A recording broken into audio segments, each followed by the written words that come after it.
আসসালামু আলাইকুম প্রিয় বন্ধুরা, এই যে পাওয়ার টিলার দিয়ে এই জমিটি চাষ দেওয়া দেখছো, এই জমিটি কিন্তু এই শুকনো চাষ দিয়ে এতে হচ্ছে ওই কলাই বোনা হবে।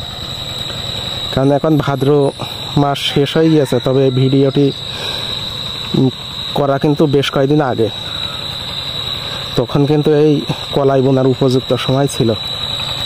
আর এই যে জমিটি দেখছো যেখানে কলাই বোনা হবে, এই জমির কিন্তু এখন আমাদের এখানে বর্তমান 12 থেকে 13 লক্ষ, 10 লক্ষ, 14 লক্ষ এইরকম কিন্তু বিঘা মানে বিক্রি। আর এমনি বন্ধক কিন্তু বিঘা 2 লক্ষ, 2.5 লক্ষ, 1.5 লক্ষ।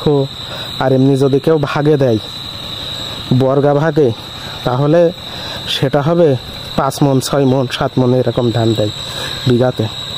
তবে এই আমাদের ওই যে উত্তর দিকে দেখছো, ওই দিকে কিন্তু ইন্ডিয়া, ভারতের সীমান্ত, ওইদিকে আবার জমির মূল্যও কম ভারতের মাঠে, আবার হচ্ছে বন্ধকের মূল্যও কম, আবার ভাগেও কম। কেননা ওই যে তার কাটা ডিঙায় আসতে ওদের কিন্তু ওই টাইম আছে, ওই টাইমে ছাড়া ওরা আসা যাওয়া করতে পারে না। এই কারণে ইন্ডিয়ার ওই পাশে একটু মানে আবাদের জমির মূল্য কম, কিন্তু তার কাটার ভিতরে আবার একটু বেশি আছে। তবুও বাংলাদেশের থেকে ইন্ডিয়ায় এখনো জমির মূল্য কম। আমাদের দেশে জমির মূল্য বেশি হওয়ার কারণ আছে, কেননা আমাদের দেশে তো জনসংখ্যা বেশি, আর ইন্ডিয়ায় কিন্তু জনসংখ্যা বেশি হলেও মানে জমির তুলনায় জনসংখ্যা বাংলাদেশের থেকে অনেক কম। এই কারণে ইন্ডিয়ায় একটু জমির মূল্য কম আছে। তবে সবাই ভালো থাকেন, আগামী ভিডিওতে আবার দেখা হবে, কথা হবে।